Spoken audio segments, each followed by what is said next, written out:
이사야 본문 30장은 유다의 문제에 대해서 지적을 하고 있습니다. 유다의 문제는 하나님을 의지하지 않고 애굽을 의지하는 데 그 문제가 있었습니다. 하나님은 아수르와 바벨론을 통해서 유다를 징계하시는데요. 그때 하나님의 징계받기를 거부하고 피할 길을 자기 힘으로 찾으려고 했던 그것이 바로 핵심적인 유다의 문제였습니다. 그런 유다에게 이제 하나님께서 그 죄를 어떻게 물으실지, 그리고 그 유다가 죄로 인해서 어떠한 결과를 초래하게 될지를 말씀하고 있는 것이 바로 오늘 본문입니다. 사람의 인생을 살아가면서 참 무엇을 그리고 누구를 의지하며 사는가, 이 문제는 우리의 삶에 있어서 현실적으로 피부로 굉장히 와닿는 그런 문제일 것입니다. 말씀 앞에 한 걸음 나를 가까이 세워놓고 한번 내 마음을 깊이 살펴보시기를 바랍니다. 내가 무엇을 의지하고 있는지, 그리고 나의 깊은 내면 속에 묻어둔 그 판도라의 상자가 무엇인지를 한번 이 시간 말씀을 통해 살펴보시기 바랍니다. 그리고 그 판도라의 상자를 건드려서 여러분이 자신을 보시고, 그리고 하나님 앞에 철저하게 솔직하게 나를 내어놓는 시간 되시기를 바랍니다. 그 판도라의 상자, 그 정체는 다른 사람에게는 감쪽같이 속여낼 수 있는 그러한 상자가 판도라의 상자입니다. 감추어버리면 보이지 않죠. 그리고 자기 자신도 심지어 속이고 속는 일을 할 수 있는 것이 바로 그 상자입니다. 왜 그렇습니까? 그 상자를 열고 싶지 않고, 그리고 그 상자의 존재를 인정하고 싶지도 않기 때문입니다. 그 상자를 열지 않는 한 자신의 죄성에 끌린 그 본 마음을 들키지 않을 수 있게 되겠죠. 그래서 누구나 그 상자를 열고 싶어 하지 않습니다. 이것만큼은 아무것도 터치할 수 없어. 그런 부분이 되겠죠. 또 이것 빼면 나의 삶에 낙은 없을 거야. 그러니 이것만큼은 내가 보관해야 돼. 라는 그런 영역이 될 수 있을 것입니다. 오늘 본문은 우리의 내면을 깊이 들춰낼 것을 유도하고 있습니다. 하나님 앞에 유다의 백성의 죄가 낱낱이 드러났던 것처럼 하나님 보시기에 내 안에 있는 깊은 죄성, 특히 내가 건드리고 싶어 하지 않는 그 판도라의 상자를 열기를 하나님께서 원하고 계십니다. 이 시간 저와 여러분이 말씀 앞에 벌거벗은 내 자신의 깊은 마음을 들여다보는 그런 시간 되기를 바랍니다. 7절의 말씀을 보면 애굽의 도움은 헛되고 무익하다, 이렇게 말씀하면서 8절에서는요, 애굽을 의지한 유다 백성에 대해 이 기록이 영원히 있게 하라, 이렇게 말씀하십니다. 이 기록이 영원히 있게 하라. 이 기록이 유다의 죄악에 대한 후대의 증거가 될 것이며, 이 말씀이 지금 우리에게도 유효한 교훈이 된다라는 것이죠. 후대에도 유효한 그런 교훈이 된다라는 것입니다. 그러면서 유다 백성이 어떤 백성인지, 하나님 앞에 어떠한 백성인지를 자세하게 소개하는데요. 이들이 어떠한 자들이었는지를 주목하여 한번 보시기 바랍니다. 먼저 9절에 소개합니다. 이는 패역한 백성이요 거짓말하는 자식들이요 여호와의 법을 듣기 싫어하는 자식들이라. 여러분, 패역이란 단어를 잘 알고 계십니까? 패역. 저희가 많이 성경을 읽으면서 쓰는 단어이기도 한데요. 제가 국어사전을 한번 찾아봤습니다. 국어사전에서는 이렇게 정의하더라고요. 사람으로서 마땅히 해야 할 도리에 어긋나고 순리를 거슬러 불순함, 이런 뜻을 가지고 있습니다. 성경적으로 이 단어를 대입해보면요, 하나님의 백성으로 마땅히 행해야 될 그 길에서 진리를 거스러 불순종한다, 이런 뜻입니다. 뜻이 좀 명확히 다가오시나요? 이런 자들은 거짓으로 말하게 되고요, 특히 여호와의 법을 듣기 싫어하는 특징을 가지고 있다고 말합니다. 자식이 부모의 말을 듣기 싫어하는 것이죠. 저와 여러분은 어떻습니까? 여호와의 법을 듣기 즐겨 하십니까? 10절은 구체적으로 패역한 유다 백성의 교만을 드러내주고 있는데요. 그들이 선견자와 선지자들에게 이렇게 말합니다. 더 이상 미리 앞일을 내다보지 마십시오. 우리에게 바른 것을 보이지도 마십시오. 우리에게 부드러운 말만 그렇게 해주십시오라고 이야기합니다. 무슨 말입니까? 더 이상 진리를 말하지 말라는 것이죠. 바른 말 하지 말고 듣기 좋은 말, 달콤한 말만 자신들에게 해달라는 것입니다. 유다 백성들이 누구죠? 하나님의 백성들입니다. 하나님의 백성들이 하나님께서 말씀하시는데도 이제는 그 말씀을 듣기 싫습니다. 그리고 귀를 막는 것이죠. 이러한 태도 어떻습니까? 여러분 보시기에 참 괘씸해 보이지 않습니까? 그런데요, 이것이 우리의 모습입니다. 우리는 아마도 대놓고 이렇게 하나님 앞에 전면적으로 하나님의 말씀에 순종하지 않겠다라고 말하지는 않을 것입니다. 그러면 불신자와 다름없는 것이니까요. 그렇다면 더 나아가서 우리는 이렇게 하나님 앞에 이야기할 것 같습니다. 하나님께 내가 받고 싶은 말씀만 골라내어서 하나님 받겠습니다. 주님, 저는 이 말씀은 받을 수 있는데 이 말씀은 받기가 참 어렵네요. 저는 이 말씀만 의지하고 이 말씀만 따르겠습니다. 주님, 제가 다른 것은 다 순종할 수 있는데요, 이 부분만큼은 좀 어렵네요. 주님, 이 부분은 좀 양보해 주세요 라고 하는 것이 우리의 모습입니다. 그리고 우리의 문제이지요. 하나님만 필요한 것이 아니라 하나님도 필요한 존재로 생각하는 것입니다. 신앙의 중심이 하나님의 중심이 아니라 나에게 중심이 있기 때문에 문제인 것입니다.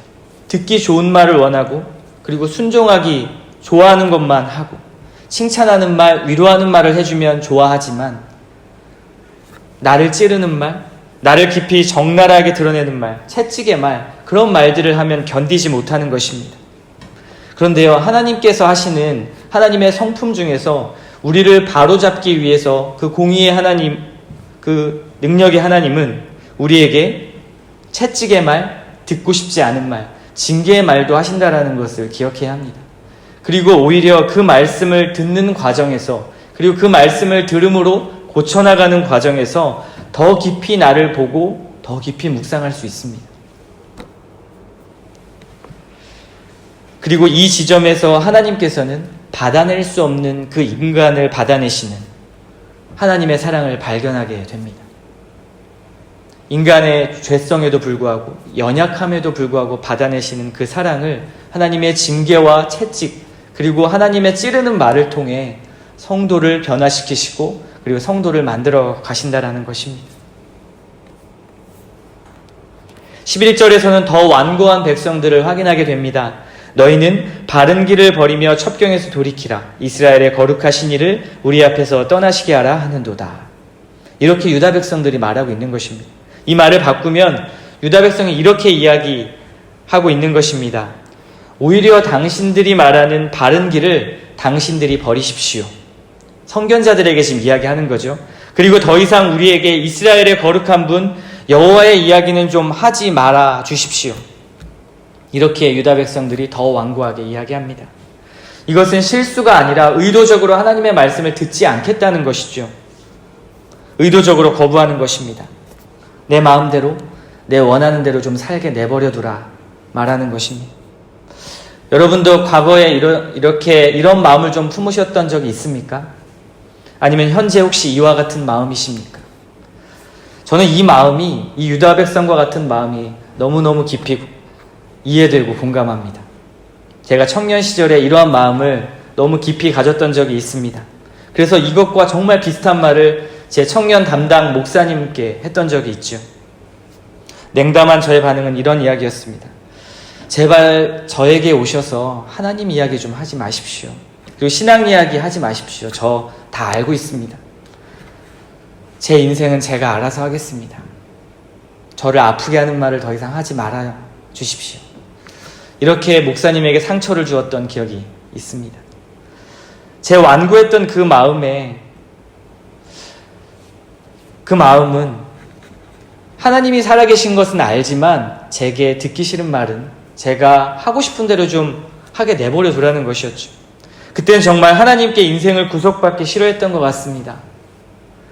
제 눈에 보이는 성도 그리고 교우분들의 모습은 종교 생활에 꽉 눌려가지고 매일매일 하루하루를 피곤하게 보내는 그 모습만 좀 제게 보였던 것 같아요.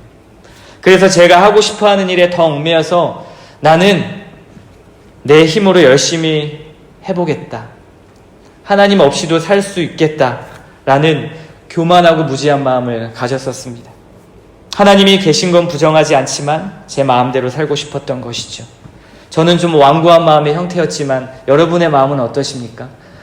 부드럽게 불순종하는 분들도 많습니다. 입으로는 고백하지만 마음으로는 순종하지 않는 것이죠. 하나님은 저와 같았던 자들에게 12절에 이렇게 말씀하십니다. 너희가 이 말을 업신여기고 압박과 허망을 믿어 그것을 의지하니. 하나님을 떠난 길은 하나님의 보호하심을 거부하는 길입니다. 하나님의 형상으로 지음받은 자는 영적 면역력을 하나님을 통해 공급받는데 그것을 끊어버리고 다른 것을 통해 공급받는다라는 것이죠. 몸에 필요한 음식을 버리고 잠시의 욕망과 만족을 위해서 마약을 투여한다는 이야기와 같습니다. 하나님의 보호를 버리고 나면 우리의 영적인 면역은 급격하게 떨어지고 수많은 외부의 공격과 그리고 압박에 노출이 됩니다. 성경은 그것을 가리켜서 허망한 일이다라고 기록합니다. 영어 성경에는 가일이란 단어로 표현하는데요. 허망이란 단어를 가일이란 단어, 즉 간교한 속임수라고 표현합니다. 자유를 찾아서 떠나는 것 같지만 하나님의 말을 떠나서 그렇게 가는 것 같지만 그렇게 따르는 모든 것은 도리어 압박과 거짓의 속임수 속으로 들어가는 것이다. 이렇게 말하면서 이것이 허망이라고 이야기합니다. 이런 죄악에 대해 13절의 말씀에 또 이야기합니다. 언제 붕괴될지 모를 성벽과 같이 될 것이다. 그리고 곧 무너질 것이다. 이렇게 경고하시면서 너희가 지금 이런 허망한 것들을 의지하고 있는 거야. 이렇게 유다 백성들에게 말하는 것이죠. 여러분에게 어떤 허망함과 어떤 거짓 속임수가 여러분의 마음을 짓누르십니까? 그것을 분별해야 합니다. 그리고 오늘 말씀을 통해 그 원인을 찾아내야 합니다. 하나님은 14절에서도 이렇게 말씀하십니다. 그가 이 나라를 무너뜨리시되 토기장이가 그릇을 깨뜨림같이 아낌없이 부수시리니. 하나님은 유다의 죄악에 대해서 모두 부수시고 깨뜨려 버리시고 그리고 이처럼 교만하고 패역한 유다 백성의 죄에 대해서 죄에 대한 보응을 행할 것을 말씀하십니다.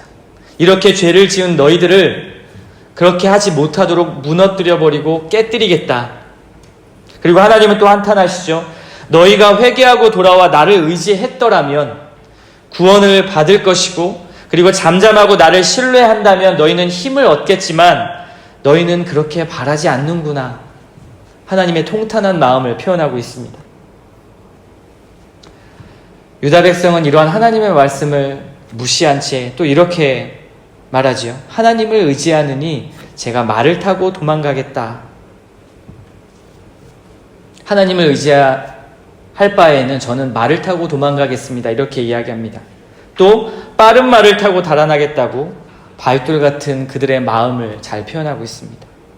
왜 말을 탄다고 표현했을까요? 애굽 군대를 의지하기 때문에 그랬습니다. 애굽의 군대를 의지하고 있기 때문에 자신들을 쳐들어올 그러한 적군들에 대해서 말이 필요했던 것이죠. 그래서 말에 비유하는 것입니다. 하나님은 어리석은 유다 백성을 향해 나는 너희에게 피난처를 주려고 하는데 도망 다니고 싶은 것이냐? 그러면 그렇게 도망 다니는 인생을 살아라. 너희가 빠른 말을 타고 도망가고 싶으냐? 그 빠른 말보다 더 빠른 말을 준비해서 적군이 너를 쫓아갈 것이다. 라고 그렇게 그들의 어리석음을 꾸짖으십니다. 유다 백성 참 어리석지요.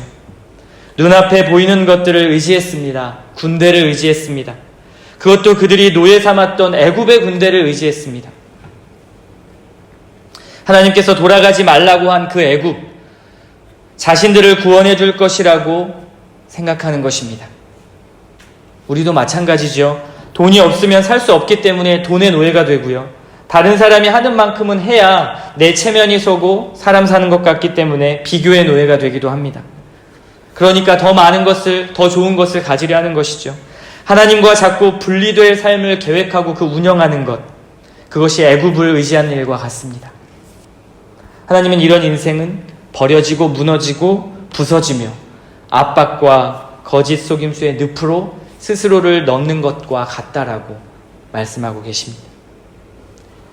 인생의 쓴 잔을 마실 대로 마시고 이제는 보호자를 떠나 방황하고 유리하는 그런 고아와 같다는 것입니다.